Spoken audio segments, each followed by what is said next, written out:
कन्हैया मुझे प्यार करे।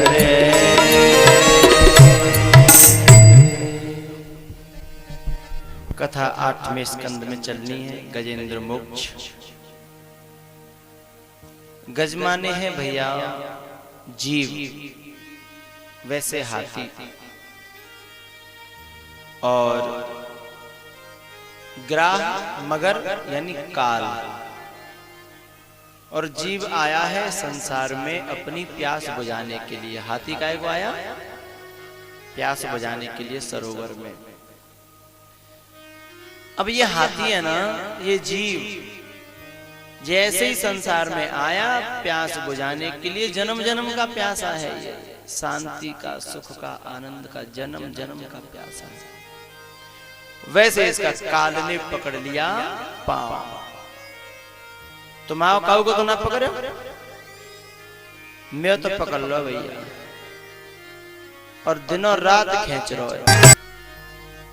यह स्वार्थ को संसार सभी, यहाँ 4 दिना को है ठाट ठटा। भजले हरि नाम अरे मनवा, तो ही घेरत आए रही काल घटा। आप सभी किसान हो, जब गेहूं की फसल खेत में रखी हो तो कैसी कैसी काली काली घटाएं आती हैं। कभी कभी ऐसी वर्षा, ऐसी घटा आती है कि खेत की मेड़ से, और खेत की झोंपड़ी बनी है ना, जो ट्यूबवेल लगा है, कोठरी है, उस कोठरी को पकड़ना भारी पड़ जाता है। तब तक तो टपर टपर टपर टपर और भीज गए। ऐसा आपने तो देखा होगा। तो उस टपर टपर के होने से पहले कोठरी में पहुंच गए तो पहुंच गए, और नहीं तो बेड़ा गर्क है गो भैया। कोठरी में पहुंच गए पहले ही तो ठीक, और नहीं तो फिर मारे जाओगे भैया। भगवान ने ये चांस दिया है, ये अवसर दिया है। कोई बचना चाहे तो बच ले, और काल के तो गाल में पांव है ही। काल ब्याल मुखग्रास त्रास निर्णास हेतवे। बचाने के प्रयास में सभी, किंतु जब समय ज्यादा हो जाता है ना, तो फिर नाती जो थे ना, वे बोले पीछे थे कि मम्मी हमको तो अपने काम धंधे देखने, अभी नई नई नौकरी लगी है, और जब बाबा के पीछे का घर पर ही घरे छोड़ दें, कभी धंधे के नौकरी छोड़ दें। अब जिन्हें तो मरना तो हाथ ही है। अब कब तक हम पूंछ पकड़ेंगे, कब तक जिन्हें दिखाएंगे, कितना खर्च करेंगे।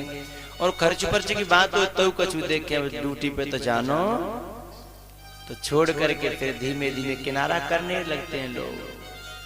पहले नातियों ने किनारा किया। बड़े बूढ़े बाबा समझ में आ रही है कि ना आ रही है? हाँ, पहले उन्होंने किनारा कर लिया। फिर एक कहते हैं ना, खरबूजे को देख के खरबूजा रंग बदलता है।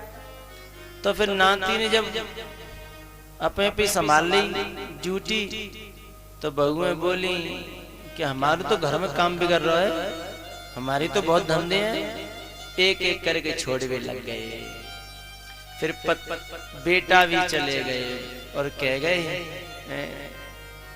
वैसे तो हम देखते रहेंगे, फोन फोन करते रहेंगे।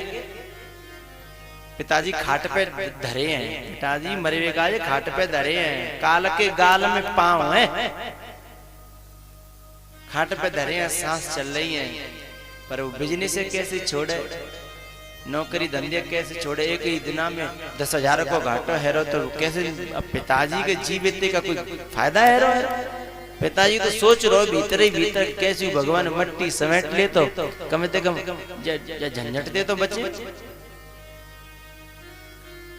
मन ही मन में विचार कर रहा है। जीव। तो बेटा भी फिर बोले ऐसा है कोई ज्यादा खतरा की बात दी के तो फोन कर दियो, मैं हवाई जहाज से आ जाऊंगा,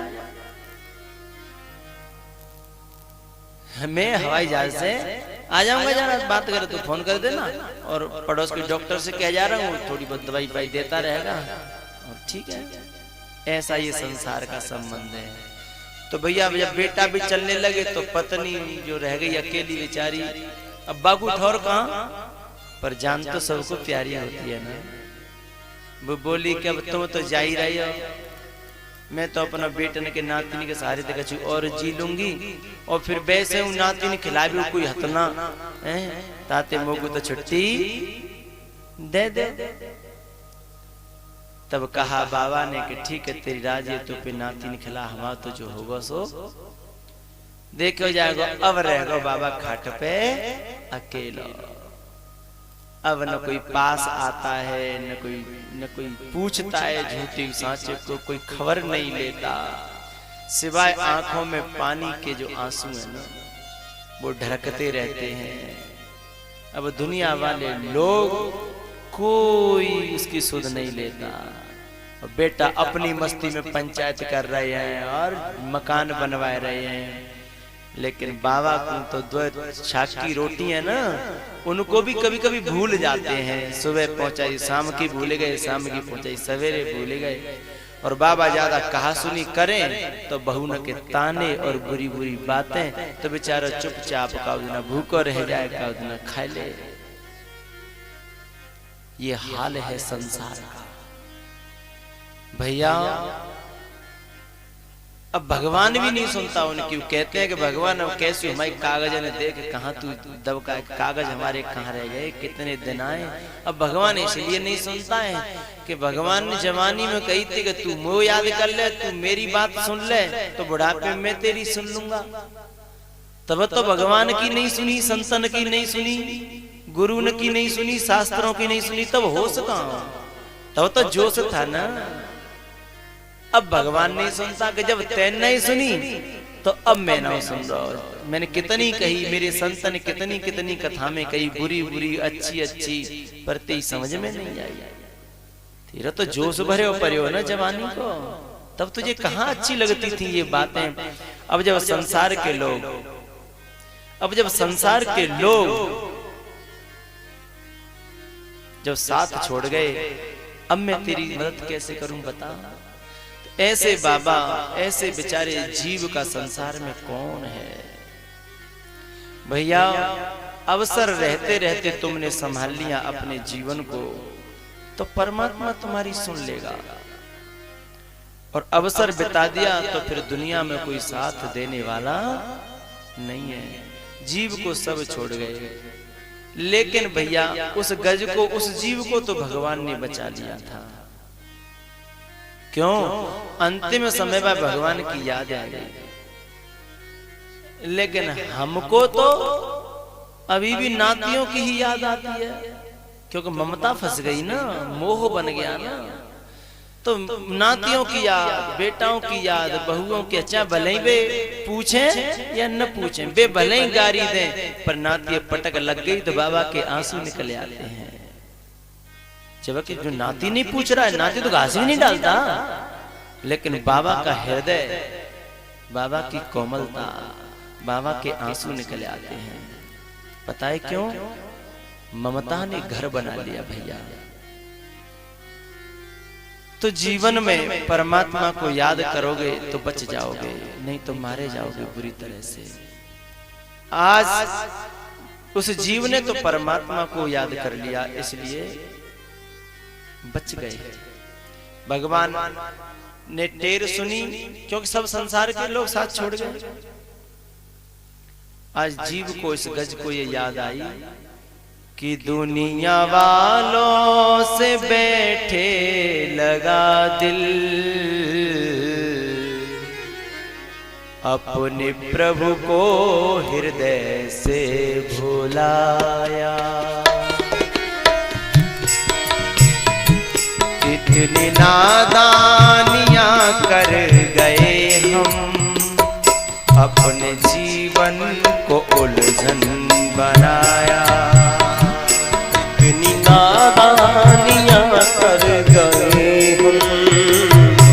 अपने जीवन को उलझन बनाया। यूं हजारों मिले जिंदगी में, वक्त पर सबने किया किनारा। यूं हजारों मिले जिंदगी में, वक्त पर सबने किया किनारा। इस औलाद को कंधों पर बैठा बैठा के बड़ा घुमाया था, खेतों में, बाजारों में, मेलाओं में, और अब ये औलाद सत्संग में भी नहीं पहुंचाती है उंगली पकड़ करके। खुद गाड़ियों से घूमते हैं, खुद तो कारों से घूमते हैं, लेकिन बाबा को पहुंचाने के लिए सत्संग में अब किसी के पास समय नहीं है। बाबा के पास कोई जाता ही नहीं है समय तो तब।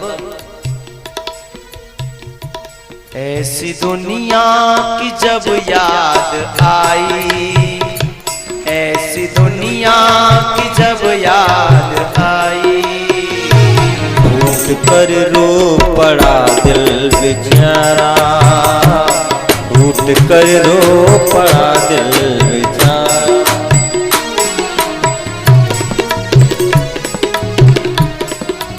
यहाँ सभी हैं प्रीत जताकर छलने वाले, आंख मिलाकर खुद ही आंख बदलने वाले। जब तुम में जोश है, ताकत है, पैसा है, दम है, तो तुम्हारे पास मिलने वालों का, राम राम करने वालों का पार नहीं रहेगा साहब। यौवन गया, जोश चला गया, रूप चला गया, तो फिर वे ही लोग किनारा करके निकलने लग जाते हैं कि बाबा के पास गए तो कुछ न कुछ औगारे लगेगी, कोई न कोई काम बाबा जरूर बतावे। जबकि बाबा तो ये चाहते हैं कि कोई न मोते दो मीठी मीठी बात कर ले तो मन को कुछ बोझ हल्को है जाए, बस बाबा ये चाहते हैं। भैया तुम अपने पिता के लिए करोड़ों के डॉक्टर लगा दो, उनके कलेजे में शांति नहीं होगी यदि तुम नहीं हो तो। और तुम उन्हें एक गिलास पानी पिला जाओ, सवेरे सुख दुख की न पूछ जाओ, शाम को आके फिरने के बैठ लो, तुम्हारे बाबा बीमार ही नहीं होंगे। क्योंकि उनकी बीमारी का कारण तो तुम्हारी बेरुखी है, तुम्हारा पास न बैठना, तुम्हारा रूठना, तुम्हारी उपेक्षा ही उनकी बीमारी का कारण है। यदि तुम पास बैठ जाओ, दो मीठे मीठे बोल बोलो, तो बाबा बीमार ही नहीं हो साहब। और हम लाखों के डॉक्टर लगाएं और हम कभी मुंह से बोले नहीं, तो बाबा ठीक होने वाले नहीं है। भैया ये बूढ़े बड़े बड़े दुखी होते हैं कब? जब इनको मालूम पड़ता कि हम ठगे गए, हम लुट गए, इस संसार के चक्कर में, दुनिया वालों के चक्कर में बहुत बुरा हुआ हमारे साथ। जिनको हमने क्या क्या किया और उन्होंने हमारे साथ क्या क्या कर डाला। दुनिया वालों से बैठे लगा दिल, अपने प्रभु को हृदय से बुलाया। इतनी नादानियां कर गए हम, अपने जीवन को उलझन बनाया, अपने जीवन को उलझन बनाया। यूं हजारों मिले जिंदगी में, वक्त पर सबने किया किनारा। यूं हजारों मिले जिंदगी में, वक्त पर सबने किया किनारा। ऐसी दुनिया की जब याद आई, ऐसी दुनिया की जब याद आई, उठ कर रो पड़ा दिल हमारा। ऐसी दुनिया समझ में जब आई, ऐसी दुनिया समझ में जब आई, उठ कर रो पड़ा दिल हमारा। कर रो पड़ा दिल हमारा।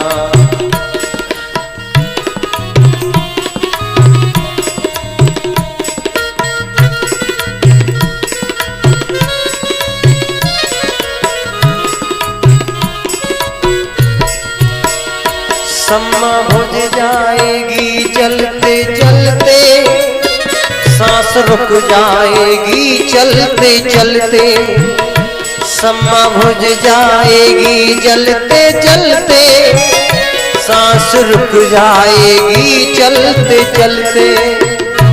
दम निकल जाएगा आदमी का, साथ देती नहीं है किसी का, साथ देती नहीं है किसी का।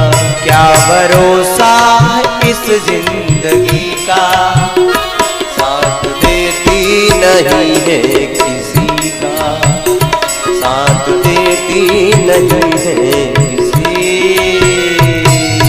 का। परमात्मा को याद किया करोगे तो बच जाओगे, और फिर भी नाती दिमाग से निकलता नहीं, संसार दिमाग से निकलता नहीं, तो भगवान को याद कैसे करें। अब भगवान को याद करने का तो भैया एक ही उपाय है, ज्यादा से ज्यादा कथाएं और ज्यादा से ज्यादा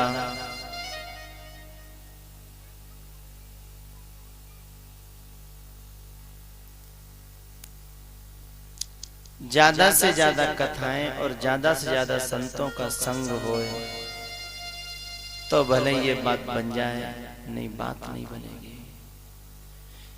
क्योंकि संसार में तो सब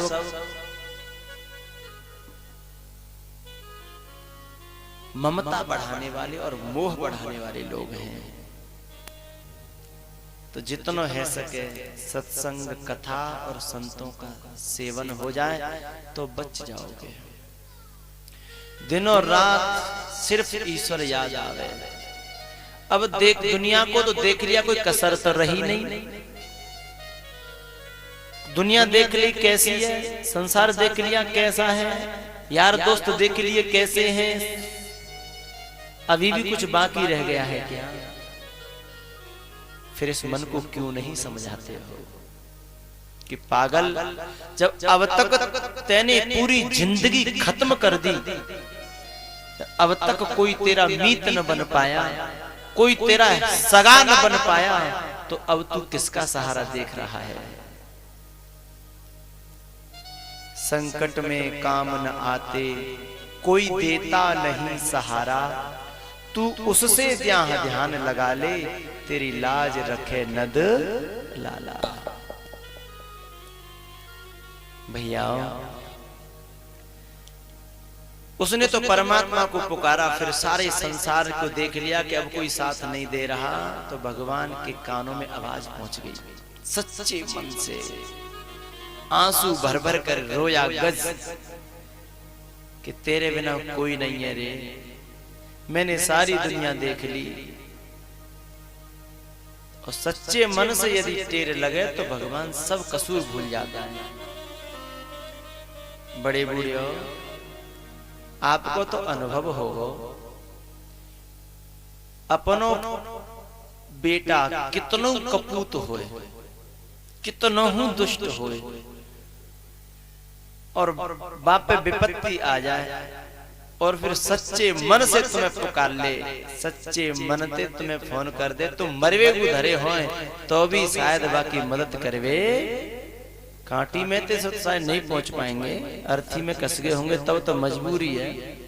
जब तक खाट पे हो तब तक तो प्रयास करोगे कि भैया मोए मार दे, पर जा छोरा है चाहे बाने देंगे जिंदगी भर गाली तुम्हें, कभी मोहते नहीं बोले होए, फिर भी यदि वो पुकारे कि पिताजी बचाओ, तो बताओ तुम रुक जाओगे का? नहीं रुक पाओगे, दौड़ पड़ोगे, चाहे बेंत लेना पड़े, चाहे लठिया लेनी पड़े, चलो नहीं जा रहे हो तो भी दौड़ोगे। तो भगवान क्या तुमसे भी गया बीता है क्या? भगवान क्या तुमसे भी ज्यादा स्वार्थी है क्या? संसार के किसी व्यक्ति से ज्यादा स्वार्थी नहीं है भगवान। जब संसार के लोग कसूरों को भूल जाते हैं तो भगवान नहीं भूलेगा। तुरंत भगवान आए और जो मगरमच्छ था उसकी गर्दन काटी और उसका तेज अपने में मिला लिया और गज का उद्धार कर दिया। वो गज जो था उसको मुक्त कर दिया उसके काल के मुख से। भैया लोगों ने पूछा कि भगवान हमारी तो यही समझ में नहीं आ रही, तुमने ये ग्राह का उद्धार किया है कि गज को मुक्त किया है? हमें तो ऐसा लग रहा तुमने इस ग्राह को जो पांव पकड़े हुए था इसका पहले उद्धार कर दिया, अपने में समा गई उनकी ज्योति। तो भगवान ने कही तुम सही कहते हो भैया, मैं अपने भक्तों का उद्धार करता हूं, ये बात सत्य है, पर भक्तों से भी पहले, अपने संतों से भी पहले मैं उनका उद्धार करता हूं जो भक्तों के पांव पकड़ लेते हैं, जो संतों के पांव पकड़ लेते हैं उनका उद्धार पहले करता हूं। तो इस ग्राह ने मेरे भक्त के पांव पकड़े थे, इसलिए मैंने उद्धार किया। इसके बाद में समुद्र मंथन की कथा आती है। सबसे पहले जहर निकलता है। हृदय मंथन का जब तुम विचार करोगे तो जब तुम अमृत को पाना चाहोगे, अमृत माने परमात्मा, परमात्मा को पाना चाहोगे तो परमात्मा कहीं बाहर नहीं मिलेगा, हृदय में ही मिलेगा। और उसमें सद्गुण और दुर्गुण दोनों मिलकर के मंथन करेंगे इस हृदय का। तो किसके लिए मंथन करोगे? परमात्मा को पाने के लिए। किसको पाने के लिए? ईश्वर को, भगवान को, और वही अमृत है। उसको पाने के लिए तुम मंथन करोगे। जब उसको पाने के लिए मंथन करेंगे तो सीधे सीधे परमात्मा नहीं मिलेगा, सीधे सीधे अमृत नहीं मिलेगा, पहले बहुत कुछ सहन करना पड़ेगा। सबसे पहले निकला जहर। चले थे अमृत के लिए और निकल पड़ा जहर। तो ऐसे भैया शुरू भगवान की भक्ति में चलोगे तो पहले कठिनाई आवेगी, परेशानी आवेगी, जहर पीना पड़ेगा, बदनामी सहन करनी पड़ेगी, ताने सुनने पड़ेंगे, गरीबी देखनी पड़ेगी, संतों की फटकारें और डांटें खानी पड़ेंगी, तब कहीं अमृत मिलेगा। ऐसे नहीं कि हमने आज ही पहली बेर ही शुरुआत करी और माल मिल जाए हमें, ऐसा नहीं होगा। पांव फूलों पे रखने से पहले तुम्हें कांटों पे चलना पड़ेगा। तो अमृत निकला है, उसे पी लिया देवताओं ने। क्यों? भगवान ने आकर के पक्षपात किया, मोहिनी रूप रख लिया और देवताओं को पिला दिया। राक्षस रह गए। राक्षसों में, दैत्यों में, देवताओं फिर युद्ध हुआ तो दैत्य हार गए, मर गए दैत्य। सद्गुणों ने दुर्गुणों को मार दिया। हृदय के अंदर सद्गुणों ने दुर्गुणों को मार दिया, लेकिन सद्गुण बादनाते चौनाए मारे पाए। आज परमात्मा का सहयोग मिल गया, आज भगवान का सहारा मिल गया, इसलिए सद्गुणों ने विजय पाई दुर्गुणों पर। लेकिन भैया दुर्गुणों पर विजय पाने के बाद यदि हम भोगों में घुस गए, वासना में, बोले हमने दुर्गुण तो जीत ही लिए, अब का भोग भोगो, अब तो आनंद से रहो, तो फिर दुर्गुण दोबारा जिंदे है जाएंगे। भोगों में जाओगे तो दुर्गुण जिंदे हो जाएंगे। तो ये दैत्य थे ना, वो जिंदे है गए। शुक्राचार्य जी ने संजीवनी से बूटी पिला करके जिंदे कर लिया और फिर उन्होंने तप किया। देवता लग गए भोग में और दैत्य लग गए तप में। तप के द्वारा उन्होंने बल प्राप्त किया और इन्होंने अपने बल का सुपड़ा साफ कर दिया। फिर दैत्यों ने चढ़ाई करी और फिर देवता बेचारे अपनी जान बचा के भागे, अमरावती को, स्वर्ग को भी छोड़ करके चले गए। ऐसा दिन देखना पड़ता है भोगी लोगों को। भोगियों की जिंदगी में हमेशा पलायनवादिता आ जाती है। भोगियों की जिंदगी की विडंबना, बड़ी दुख भरी जिंदगी हो जाती है। कष्ट ही कष्ट, भागना ही भागना, दुख ही दुख, शक्तिहीन हो जाते हैं भोगी लोग। और इन्होंने तप किया, तपस्या करी, चाहे राक्षसी क्यों न हो, तपस्या करेगा तो बल प्राप्त जरूर होगा। चढ़ाई कर दी तो भाग गए देवता लोग। अब भैया जो देवताओं की जो माँ है ना अदिति, वो बड़ी दुखी हो गई। किसी के बालक उनको देश निकारो है गो है कुड़की है गई हो घर की, और वे बेचारे जंगल में भटकत भटकत अपने दिन काट रहे हो छुप छुप के, उसकी माँ पे क्या गुजरती है आप जानते ही हो। तो देवताओं के साथ में यही तो हो रहा था, जिन कहां दुबक दुबक के अपनी जगह काट रहे थे छुप छुप के। तो माँ ने जो है कश्यप जी से पूछा, प्रभु मेरे बेटे दुखी हैं, आप कोई उपाय बताओ। तो उन्होंने एक व्रत बता दिया। उस व्रत के कारण अदिति के गर्भ से भगवान पैदा हुए। नाम था वामन भगवान, नाम वामन भगवान। तो वे राजा बलि यज्ञ कर रहा था, दैत्य था ये दैत्य, जिसने देवताओं को हराया और भगा दिया और फिर और तप से अपना बल बढ़ा रहा था। तो ये बलि यज्ञ कर रहा था, उसमें फिर भगवान वामन गए और भिक्षा मांगी, संकल्प कराया। संकल्प के द्वारा 9 लोकों की संपत्ति को 2 पांव में माप लिया। राजा बलि फिर गिर पड़ा, तीसरा पैर वहां रखा, फिर खुश होकर के बोले, बलि तू क्या मांगना चाहता है मांग ले। बलि बोले कि भिखारियों से कहीं मांगा जाता है क्या? अभी तो तुम हम पे मांगने आए थे, बड़े दानी की पूंछ बन गए हैं, इतने बड़े दानी बन गए, अब कह रहे को मांग ले।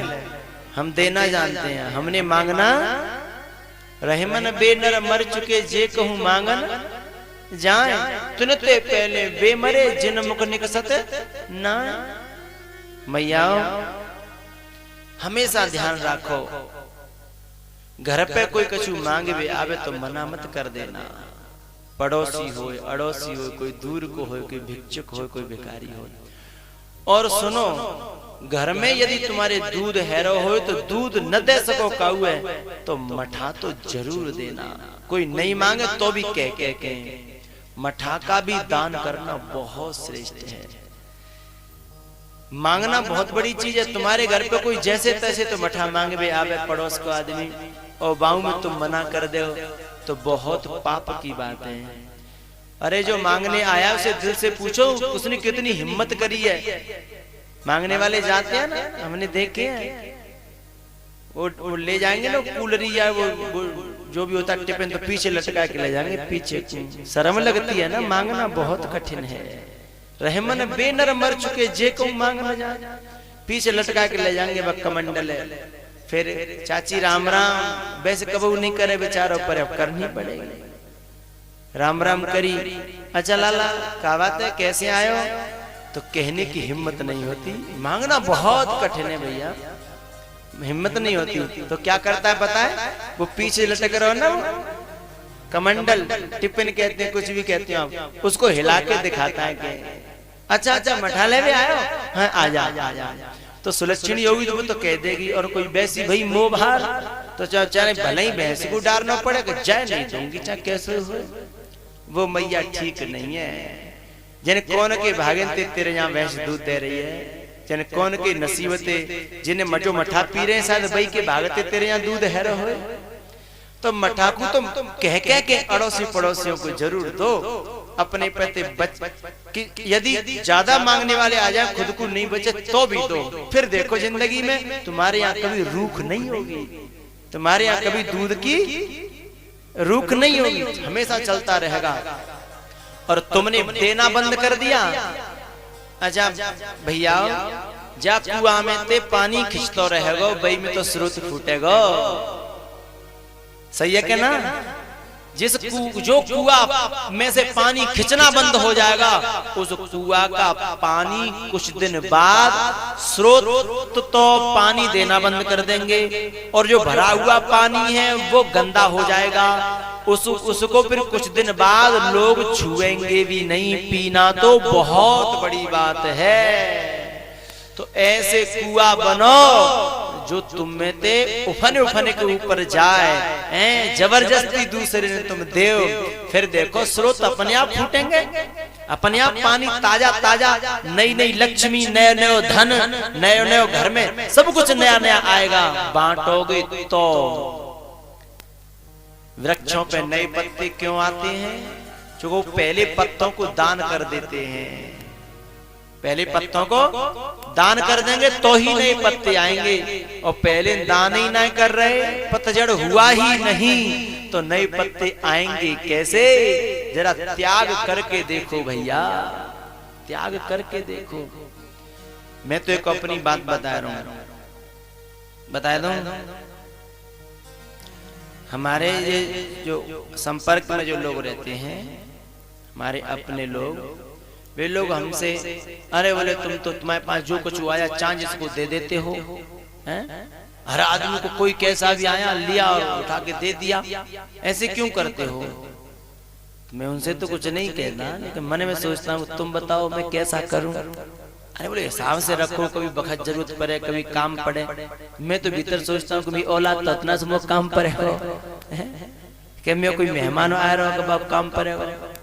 अरे आप लोग देते हो, आप लोगों को चला जाए, क्या करना है?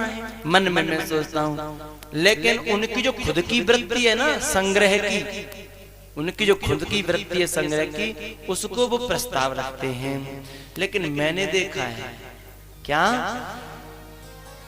जैसे ही आया वैसे ही देते रहे तो आना चालू रहा, और हमने सोची अब इकट्ठा कर लें तो आए वो बंद है, वो सोची इकट्ठा कर ले, थोड़ा जोड़ ले तो आना बंद हो गया, क्योंकि वह ज्यादा जमा हो गया ना, तो आना बंद हो गया। और जहां बंटता रहा तो स्रोत फूटते रहे, स्रोत फूटते रहे। तुम एक दिन या प्रसाद बंद करके देख लो, तुम्हें एक ही दिन मालूम पड़ जाएगी। आज आप प्रसाद उठा के बोले कछु हम कल को है जाओ, और कछु लास्ट के दिन बांट देंगे और बंद कर ले, और कल लेते कोई प्रसाद लिया बताओ तो कह दियो हैं। अपने ऊपर अनुभव करो, और आप जितनी ईमानदारी से भाई रहना होना चाहिए, न को कल की कल देखी जाएगी, फिर देखो प्रसाद बढ़ता ही चला जाएगा, बढ़ता ही चला जाएगा। ये भाव मन की ही सृष्टि है भैया, जैसो तुम्हारे मन के विचार हैं सृष्टि में, वैसो ही संकल्प अपने आप होने लग जाएगा। तो बलि ने कहा भगवान मैं कुछ मांगना नहीं जानता, और मैं मांगना चाहता भी नहीं हूं।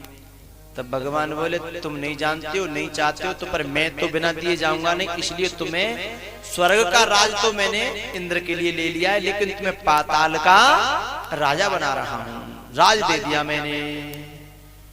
और जैसे ही भगवान चलन लगे तो एकदम बलि बोले रुको रुको। बोले क्या बात है? बोले अब कुछ मन कर रहा मांगे को। वो जब कही तब तो मांगा नहीं, बोले तब कुछ हमारी बुद्धि काम नहीं कर रही, अब कुछ करवे लग गई है। तो बोले मांगो। बोले मैंने ऐसे सुना है कि भगवान के दर्शन हो जाने के बाद भक्तों की भाषा में और वेदांतियों की भाषा में स्वरूप का बोध हो जाने के बाद फिर संसार के कर्म उस व्यक्ति से होते नहीं, कर्म के होए स्वरूप ही चीन्हे। फिर संसार के कर्मों में मन नहीं लगता, फिर इन संसार के झंझटों में मन नहीं लगता। क्यों? क्योंकि जो सारे कर्मों का फल है वो तो मिल गया, अब और करना क्या है? इसलिए मन नहीं लगेगा मेरा अब राजपाट में। अब तुम मिल गए, तुम्हारे दर्शन मिल गए, अब मैं कैसे राज्य कर पाऊंगा मुझे बताओ। भगवान मन ही मन बोले ये बात भी ठीक है। तो बोले क्या चाहते हो? बोले चाहता ये हूं कि अब तुमने राजा मुझे बना दिया है तो ठीक है, मैं तुम्हारी नौकरी करता रहूंगा, तुम जो कह रहे हो वो करता रहूंगा, पर संभालना मेरे बस की बात नहीं है। चौकीदारी तो वह महल की वह राजपाट की तुम्हें करनी होगी। जा वरदान मोय देव, यदि चौकीदारी कर सको तो ठीक है, और नहीं तो मुझे तुम्हारा ये पाताल का राज नहीं चाहिए। फंस गई चिड़िया चंगुल में, आई तो चुगने के लिए थी, लेकिन बेचारी के पंख ही पकड़ डाले। भगवान फंस गए। अब प्रभु सोचने लगे अब मना तो कोई मतलब ही नहीं, वरदान तो देना ही पड़ेगा। दे दिया सा, संग ही चले गए नौकरी करवे के लिए पाताल में। और जी वरदान और मांगे हो कि मैं किसी भी समय और किसी भी दरवाजे से यदि मैं निकल पड़ा तो वहीं मुझे आपका दर्शन चाहिए। भगवान बोले है वो कल्याण हमारा। अब तो चक्कर काटो दरवाजे लगे और सूचना रखो, हर समय खबर रखो कि बलि कब कौन से दरवाजे से बाहर जा रहा हो। भगवान तो बोले जी खूब नौकरी लगी है। अरे फौजी ने 2 महीना की छुट्टी तो मिली जाती है, यहाँ तो कोई छुट्टी नहीं है, 1 मिनट की छुट्टी नहीं है।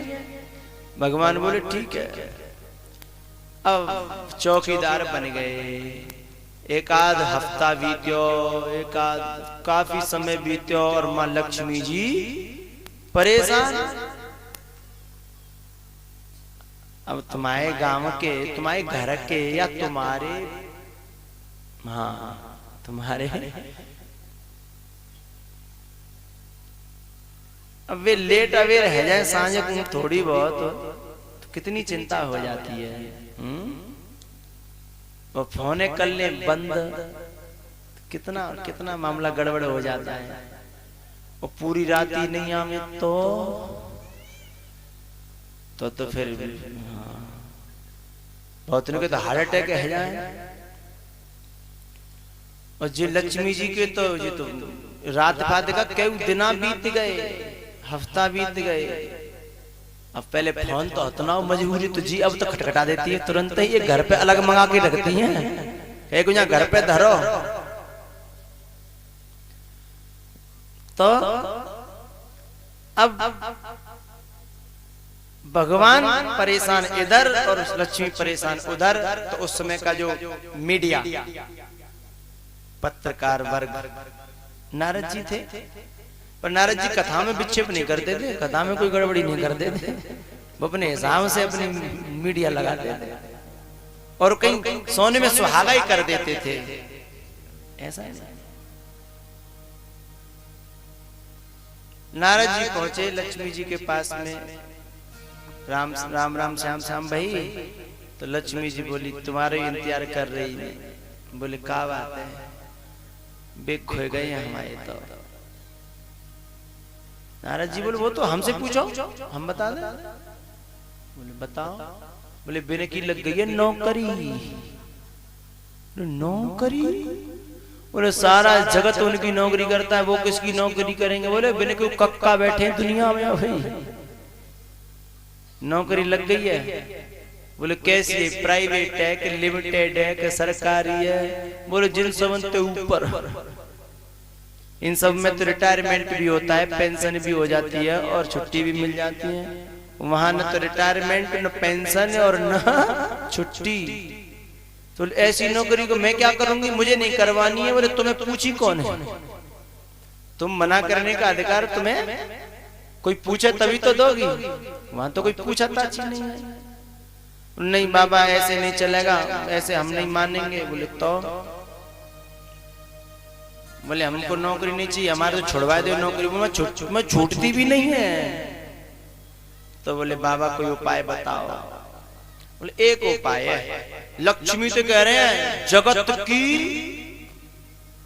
सुख संपत्ति को प्रदान, जगत को सुख संपत्ति प्रदान करने वाली, सारा संसार जिसके सामने हाथ जोड़ता, उससे कह रहे हैं कि तू राजा बलि के यहाँ जाकर के भीख मांगे तो भले ही छुट्टी मिल जाए, और सो भी मिले मिले कोई जरूरी ना। लक्ष्मी जी बोली मैं और भीख?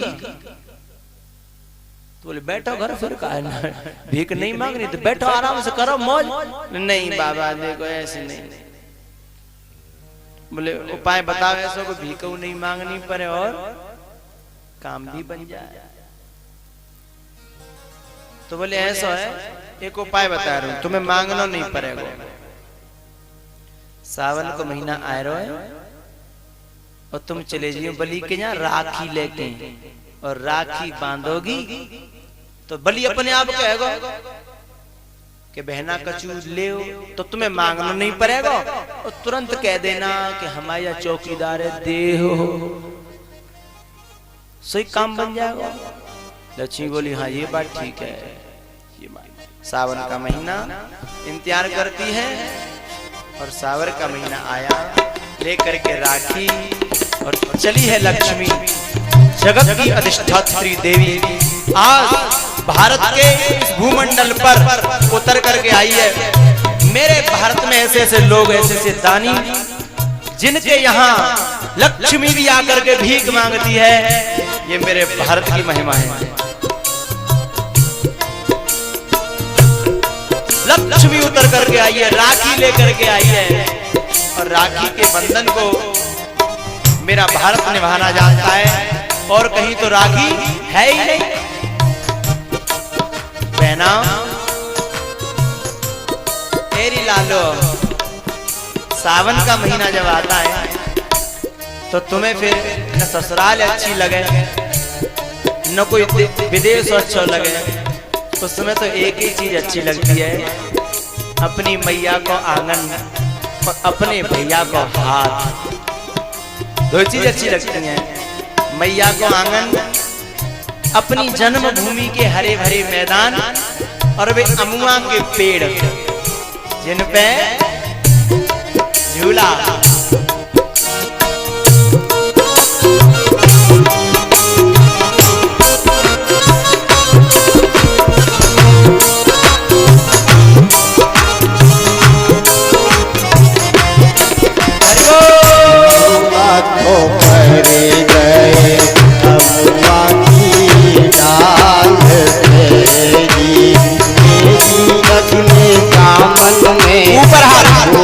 अपने सामन में झूलेंगे झूला, संगे झूला गए अमुआ की डाल तेरी।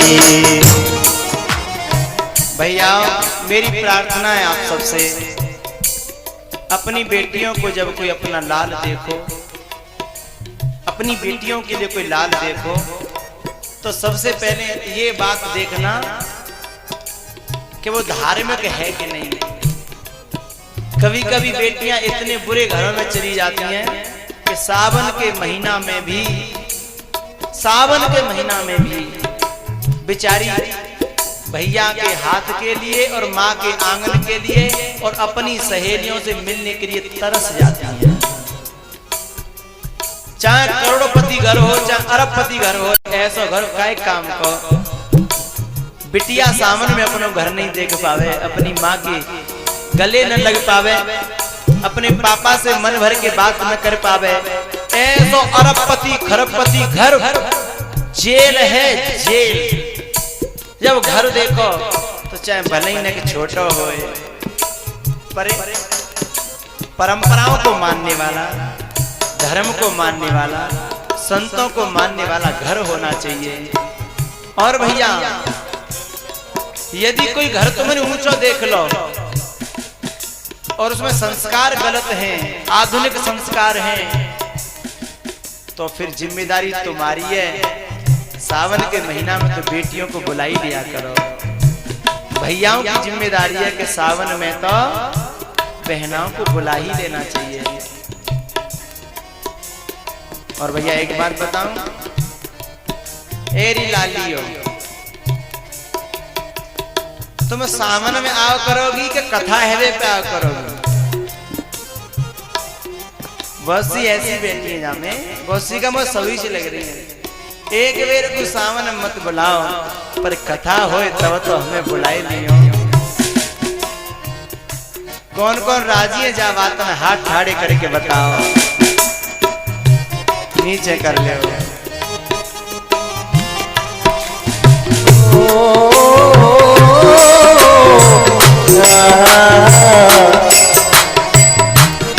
जब फिर हाके दिन बीतेंगे मन प्यार भरे जब छूटेंगे, तेरी तो पपिया पीऊ पीऊ कर रहो जी।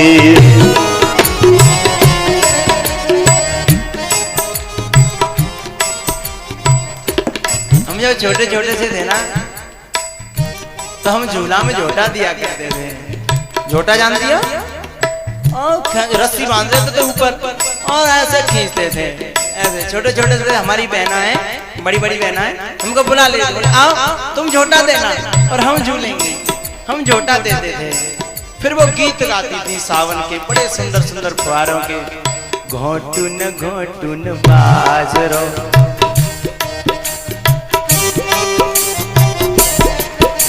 बाजार है कि आइयो जी, घोटुन घोटुन बाजरो। हरि बोल।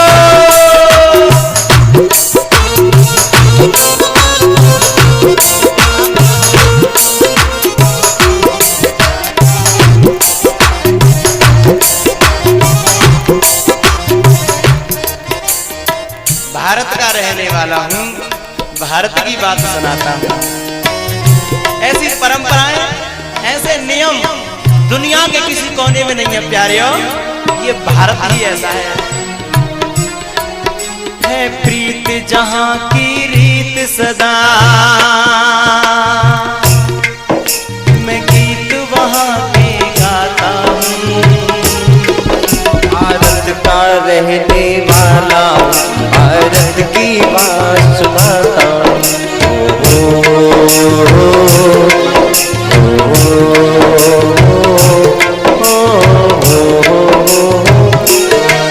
काले गोरे का भेद नहीं, हर दिल से हमारा नाता है।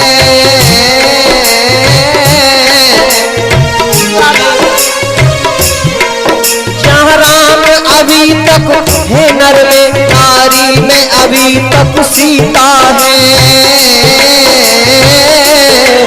जिसे मान चुकी सारी दुनिया, जिसे मान चुकी सारी दुनिया, मैं बात वही दोहराता हूँ। भारत का रहने वाला भारत की बात सुनाता हूँ।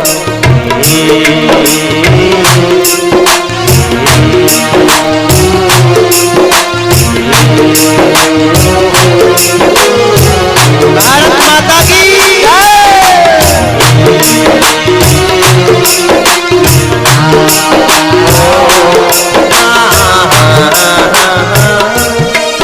इतनी भी नदियों से क्या क्या माता के खिलाते हैं।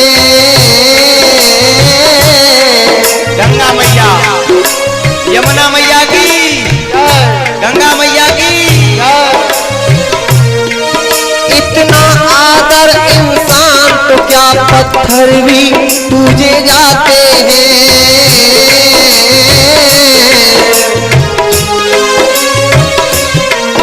जिस धरती पे मैंने जन्म लिया, जिस धरती पे मैंने जन्म लिया, ये सोच के मैं इतराता हूँ। भारत का रहने वाला हूँ, भारत की बात सुनाता हूँ।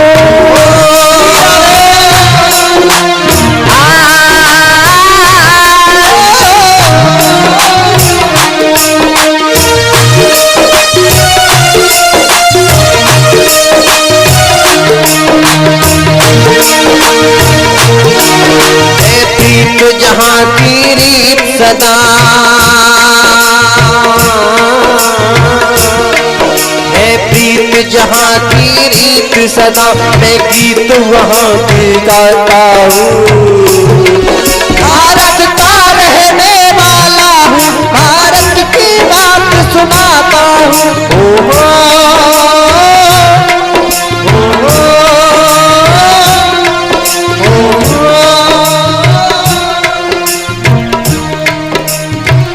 कितनी सुंदर है भारत की परंपराएं, ये कहीं विदेशों में नहीं मिलती भैया, संसार के किसी देश में नहीं मिलती।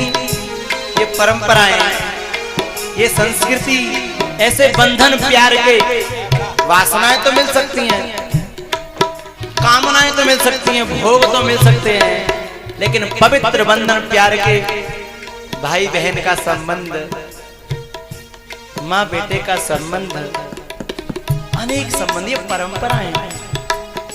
लक्ष्मी जी राखी लेकर के, कितनी एक धागे में कितना बड़ा रहस्य छुपा हुआ है, कितना बड़ा रहस्य है। चौकीदार से जाकर के पूछा, भैया जरा कहना उनकी बहन आई है, महाराज से कहो जाकर के। चौकीदार ने अंदर जाकर के कहा, राजा बलि ने कह दिया, आने दो, बहन कोई मेरी बनकर के आई है, सौभाग्य है।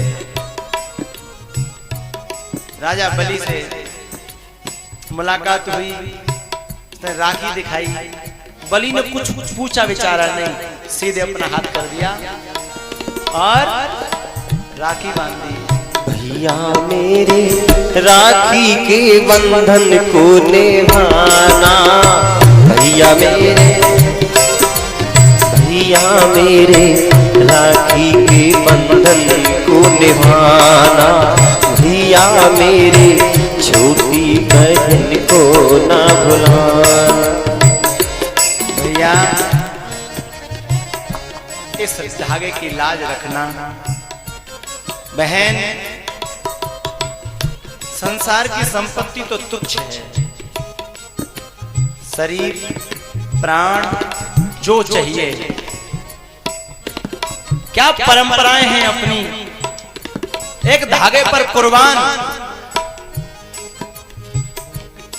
बहना, जो मांगना हो तुझे, जो मांगना हो, धन दौलत राजपाट प्राण, जो मांगना। नहीं भैया, प्राण नहीं चाहता, तो मुझे कुछ नहीं चाहिए। चौकीदार को मालूम पड़ गया कि आगे जमानत करवे का जमानती लोग आगे बड़े बड़े फंसे थे। चौकीदार ने कही, जल्दी कर ले। बोले, चुप बैठा हो, जल्दी कर ले, पहले फंसे डोलते हो, अब जल्दी कर ले। ना मन में कछु, भैया मन में कोई इच्छा नहीं है, बस एक चीज मांगने आई हूं। ना मन में कछु वासना, भोगन की भरमा। मन ही मन में कह रही कि लक्ष्मी तो मैं खुद ही हूं, मैं तो पे काम मांगू, पर वो तो फंस गई हूं, करूंगा। भैया हमको चाहिए तेरो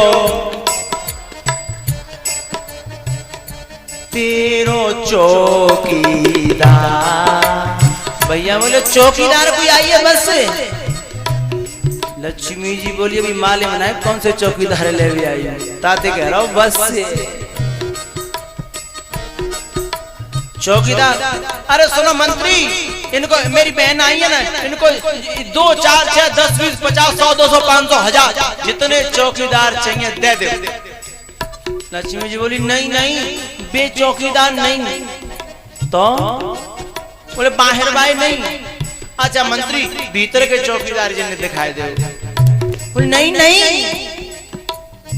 तो बोले, बीच के दिखाई दे। बोले, नहीं। बोले, तो का है, नहीं नहीं, दारे में कछु कारो लग रहा है। बोले, सवरी दारी कारी है। भैया हमको चाहिए तेरो चौकीदार। बोली, बहना सब चौकीदार मेरे ही हैं, पर आयो। बोले, नहीं, पर्सनल चौकीदार चाहिए। चौकीदार बोले, वो सीधे नाम ही ले ले, कहा तेरो मेरो फलाना लिखाना। अब बोले तो खुलनी है। बोले, बस तुम तो चुप ही रहे हो। चौकीदार खिसक आए, पास में ही आए गए। तब्बा ने कह दी, भैया हमको चाहिए तेरो यही चौकीदार।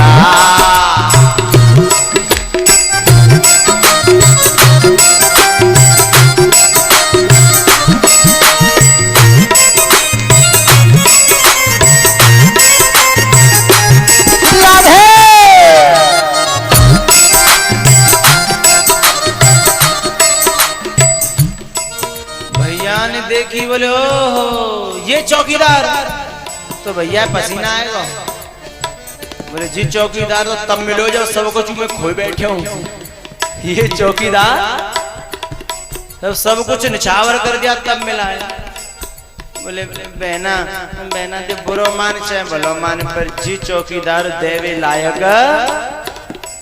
तुम तो कह रहे थे प्राणों निछावर में प्राण ले ले, पर जी चौक बोले अभी तुम बड़े दानी बन रहे थे, तुमने वचन दिया है हमको,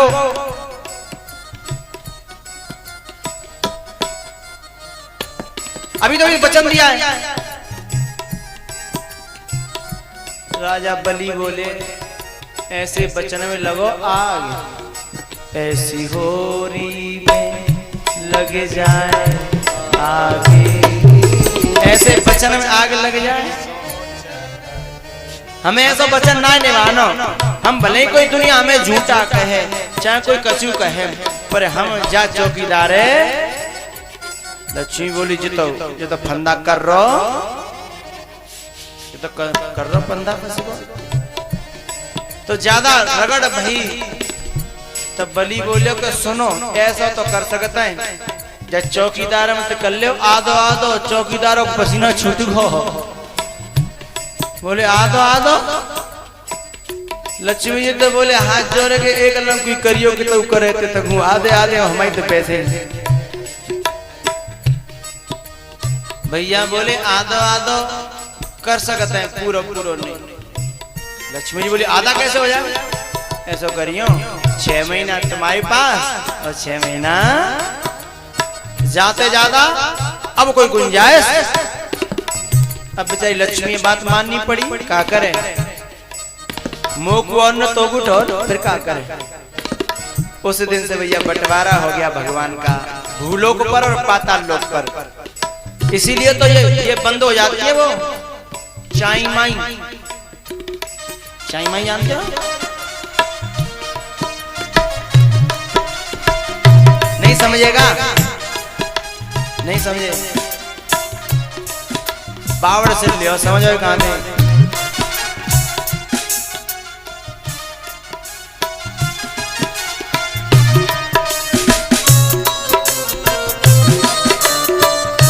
अभी ना समझ में आई, हाँ तो समझो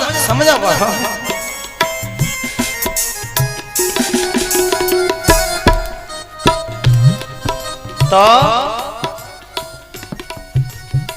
कौन सी तिथि होती? बढ़ैया नवमी। हाँ बढ़ैया नवमी। बढ़ैया नवमी के दिन भगवान पाताल को बादना जो कुछ जा करनो धन्नो हो, चाहे वो ब्याह बने चाहे नहीं बने, कर लियो नहीं तो फिर गई देवठान तक। देवठान से पहले फिर कोई हिसाब लो ना। रघुनंदन फूले न समा, रघुन आई हरे हरे, रघुन आई मेरे अंगना, रघुनंदन फूले न समा। गाओ गाओ, हम क्यों गाएं? रघुन आई हरे हरे, रघुन आई मेरे। हम तो इसलिए नहीं गा रहे, मैं अंगना आई होती तो गाते भैया। बंटवारा हो गया पाताल में और भूलोक पर। बलि चरित्र और ये सब चरित्र आपने सुन लिए। समय बहुत कम है और आज राम कथा भी थोड़ी सी 2 तो सवा 2 बज गए। तो भैया 9वें स्कंद में थोड़ा समय चलूं आपके। अनेकों ये वंशावलियां तो हैं, लेकिन मेरा कोई स्वभाव नहीं है वंशावलियों को कहने का, लेकिन थोड़ा सा क्रम इतना निवेदन कर दूं। सूर्य वंश में, इस इक्ष्वाकु वंश में सगर राजा हुए हैं, जिनके नाम पर समुद्र का नाम सागर पड़ा है। क्या? सागर। उनके अंशुमान, उनके दिलीप के भगीरथ, उनके परंपराओं में भगीरथ को तो आप जानते ही हैं, जिसने हमारे भारत को वो दिया जिसको हम कभी भूल नहीं सकते, गंगा। भागीरथ उनके हम ऋणी हैं, कि आज हमें उनकी वजह से गंगा प्राप्त है। पूरे विश्व का क्या तीनों लोकों का ऐसा जल नहीं है जिसे आप इतने दिन रखो और सड़े ना, अपवित्र न हो। मेरी गंगा मैया जिसका जल सालों वर्षों सदियों रखो गंध नहीं आएगी, बिगड़ने वाला ऐसा जल तन और मन दोनों को पवित्र कर दे, ऐसी है मेरी गंगा मैया। उनकी हिलोरें, उनकी लहरें, उनका श्वेत जल और उनका आध्यात्मिक स्वरूप, तात्विक स्वरूप विचित्र है। उनकी वो देनी शीतलता देती हैं, पवित्रता देती हैं। तो गंगा मैया भगीरथ जी से हमें खटवांग जिन्होंने ढाई घड़ी में जिन्होंने अपनी मुक्ति कर ली, ऐसे राजा हुए। और इसी में धीरवाऊ उनके रघु, और रघु को तो हम बहुत अच्छी तरह जानते हैं क्योंकि हम भारतीय हैं। प्राण जाए बरो बचनन, कौन की रीति है ये? रघुकुल रीति सदा चले आए। भारत के तो नन्हे नन्हे बालक रघु के नाम से परिचित हैं। जो अच्छे काम कर जाते हैं उनके नामों से कण कण परिचित हो जाता है। रघु के अज के भगवान राम 4 रूपों में परमात्मा अवतरित हुए। राम, लक्ष्मण, भरत, शत्रुघ्न, ये चारों अवतार लेते हैं। थोड़े बड़े होकर गुरुकुल में पढ़ने के लिए जाते हैं। अल्पकाल विद्या सब, सारी विद्या अल्पकाल में आ गई। क्यों? आज सुबह योग में मैंने अपने योगियों से, अपने इन बच्चों से जो योग कर रहे थे, उनसे एक बात कही थी। अनुशासन जिस परिवार में, जिस समाज में, जिस देश में अनुशासन होगा, वह परिवार, वो व्यक्ति, वो समाज, वो देश, वो गांव ऊंचा उठ जाएगा, महान बन जाएगा, तरक्की करेगा। और जिस व्यक्ति में, समाज में, देश में अनुशासनहीनता है, वो कभी अपने विकास की आशा न करे। भगवान राम शुरू से ही उनका अनुशासन में रहना शौक था। अनुशासन उनका शौक था, शील उनका शौक था, मर्यादा उनका शौक था। मर्यादा में जो रहते हैं, अनुशासन में जो रहते हैं, वे लोग महान बन जाते हैं। तो अनुशासन में रहे, इसलिए अल्पकाल। मेरे अनुशासन में, मेरे कहे अनुसार सैकड़ों लोग चलते हैं।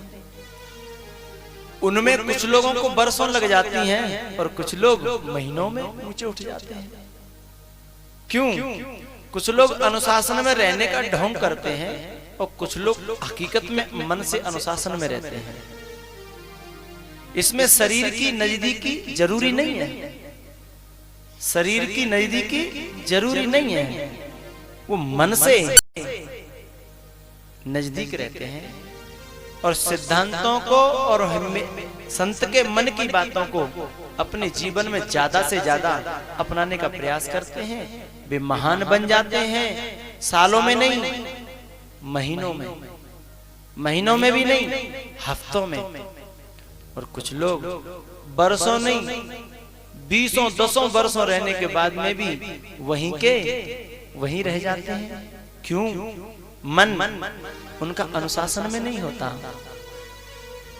बाह्य तन केवल लगता है कि इनके नीचे रह करके, इनके अनुशासन में रह करके हम ठीक चल रहे हैं, लेकिन नहीं भैया, अनुशासन तो मन पे होता है, मर्यादा मन में होती है।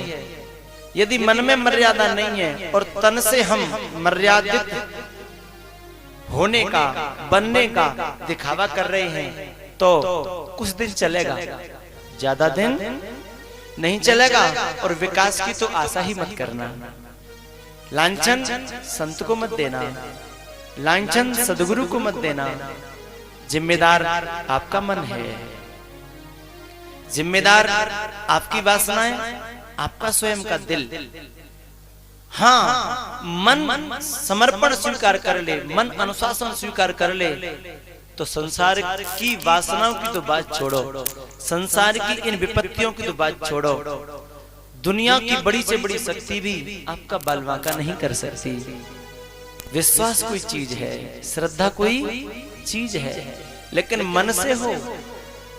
हम लोग माला लेकर के हाथ में जप करने बैठते हैं और मन खेत में हल चलाता है।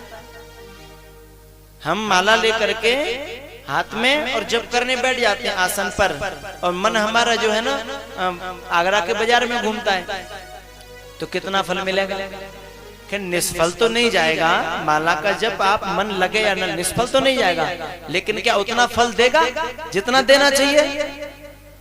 माला तो कर में फिरे, जीव फिरे मुख मां, और मनुआ तो चौदी से फिरे। ये सुमिरन ना है तो ये अनुशासन भी नहीं है, ये मर्यादा नहीं है जो मन से स्वीकार न हो, हृदय से स्वीकार न हो। हृदय से स्वीकार की हुई मर्यादा यदि तुम्हारे दुख न मेट सकी तो वो मर्यादा नहीं है। हृदय से स्वीकार किया हुआ विश्वास यदि तुम्हारे दुख न मेट सका तो विश्वास में कहीं न कहीं गड़बड़ी है। हृदय से स्वीकार की हुई तुम्हारी अनुशासन की वृत्ति तुम्हारी अशांति को न मिटा सकी तो वृत्ति कहीं न कहीं गड़बड़ कर रही है। उस वृत्ति को जरा देखें, खोजें, विचारें। यदि शांति चाहिए तो, विकास चाहिए तो, ऊंचे उठना है तो, नहीं तो फिर कुकर सुकर गधा घोड़ा ऐसा जीवन तो चल ही रहा है। धर्म को दोष देने वालों को थोड़ा सा अंदर झांकना चाहिए, शास्त्रों को दोष देने वालों को थोड़ा सा भीतर झांकना चाहिए, गुरुओं को संतों को दोष देने वालों को थोड़ा सा अपनी गहराइयों में जाकर के देखना चाहिए। दोष लगाने से पहले, लांछन लगाने से पहले।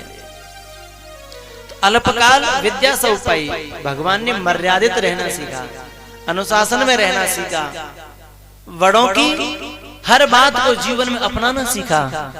राम जंगलों में भी दुखी नहीं हुए, राम बेहड़ों में भी दुखी नहीं हुए, राम देश निकाला हो जाने के बाद भी दुखी नहीं हुए, राम राक्षसों के बीच में, बंदरों के बीच में, पशुओं के बीच में, पंछियों के बीच में भी दुखी नहीं हुए। राम न आदिवासियों में दुखी हुए, न मूर्खों में दुखी हुए, न कामियों में, न क्रोध, कहीं दुखी नहीं हुए। और हम तो न को कोई कुसंग मिल जाए, न को कोई बदमाश को संग, बस में 1 घंटा को सफर मिल जाए तो नाक में दम हो जाती है हमारे। क्यों? कहीं ना कहीं कमी है हमारे अंदर, क्षमता की कमी है। और क्षमता अपने बड़े गुणों के आशीर्वादों से और सदगुरु और संत और शास्त्रों की अनुशासन में रहने से क्षमताएं आ जाया करती हैं। अल्पकाल विद्या सब पाई, और या विद्या साभिमुख में, विद्या तो वो है जो तुम्हें स्वतंत्रता दे, विद्या वो है जो तुम्हें संसार की वासनाओं से, संसार के संबंधों से, संसार के इन लोगों से जो मुक्त करे, वो विद्या है। लेकिन हम कभी कभी इन भौतिक नॉलेज को विद्या समझ लेते हैं। मॉडर्न नॉलेज, आज की जो आधुनिक जो जानकारी है ना, उसको हम विद्या समझ लेते हैं। चाहे वो मैथ हो, चाहे वो साइंस हो, चाहे वो बायोलॉजी हो, चाहे वो साइकोलॉजी हो, चाहे वो कोई और हो, इन सब को हम विद्या समझ लेते हैं। नहीं, ये तो तुम्हें नौकर बना सकती हैं।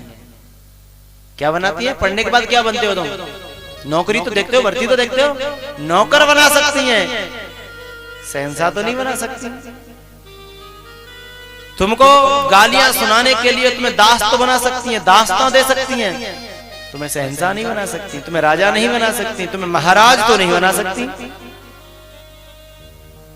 ब्रह्म विद्या, संतों की विद्या, शास्त्रों की विद्या, गुरुओं की विद्या, ये जो चल रही है ना, ये तुमको स्वतंत्र करती है, मुक्त करती है, ये विनम्रता देती है, ज्ञान देती है। ये विद्या वो है जो सारी दुनिया का शहंशाह बना देती है। असली विद्या तो ये है। विद्या विनयम ददाती, विद्या विनम्रता देती है, आदमी के अंदर वजन डालती है विद्या। और ये भौतिक विद्याएं तो तुम्हारे अंदर वासना पैदा करती हैं, भोगों के प्रति आकर्षण पैदा करती हैं, तुमको अकड़ना सिखाती हैं, तुमको स्वार्थी बना देती हैं। ये भौतिक विद्याएं। आधुनिक विद्याएं तो कह रहा हूं मैं, लेकिन विद्या कहने लायक भी नहीं है वो, जो खुदगर्ज बना दे। आप देखते हो ये बड़े बड़े जो ज्यादा जो पढ़े लिखे लोग हैं ना, आधुनिक पढ़े लिखे लोग, अपनी गाड़ी इतनी छोटी खरीदते हैं जिनमें माँ बाप भी बैठ न सके। माँ बाप के लिए सीट नहीं होती उनमें। कितने खुदगर्ज बन गए ये लोग। क्या विद्यावान कहेंगे उन्हें? मैं तो कहना नहीं चाहता, मेरे मुख से तो क्या क्या शब्द निकलते हैं उनके लिए, हृदय से क्या क्या शब्द निकलते हैं। उन गाड़ियों में कुत्तों के लिए जगह तो हो जाती है, लेकिन उस बूढ़े बड़े पिता के लिए जगह नहीं होती जिसने तेरे को गोदों में खिलाया, जिसने तेरे को पालना में रात रात भर झुलाया है। उस माँ के लिए तेरी गाड़ी में जगह नहीं है, और कुत्ते के लिए जगह है तेरी गाड़ी में। ऐसी तो गाड़ी खरीदते हैं। तो इनको मैं विद्यावान कहूं? अरे ये तो अविद्या है, अविद्या जो नरक के लिए तुम्हें ले जा रही है। इसका अर्थ ये मत ले लेना कि हम पढ़े नहीं, पढ़ो। ये जो संसार की जो नॉलेज है ये काम की चीज है, लेकिन कब? जब हमारी विद्या हमारे संग हो तब। हमारी विद्या हमारे संग हो तब। और अपनी परंपराएं, अपनी विद्याएं, अपना ज्ञान छोड़ करके मात्र भाषणाओं के पीछे, भोगों के पीछे हम पागल हो फिरे और खुदगर्ज बन जाएं, स्वार्थी बन जाएं, निकम्बे बन जाएं, हिंसक बन जाएं, लोभी और लालची बन जाएं, कामी बन जाएं। तो विद्या का फल है क्या? नहीं, अविद्या है।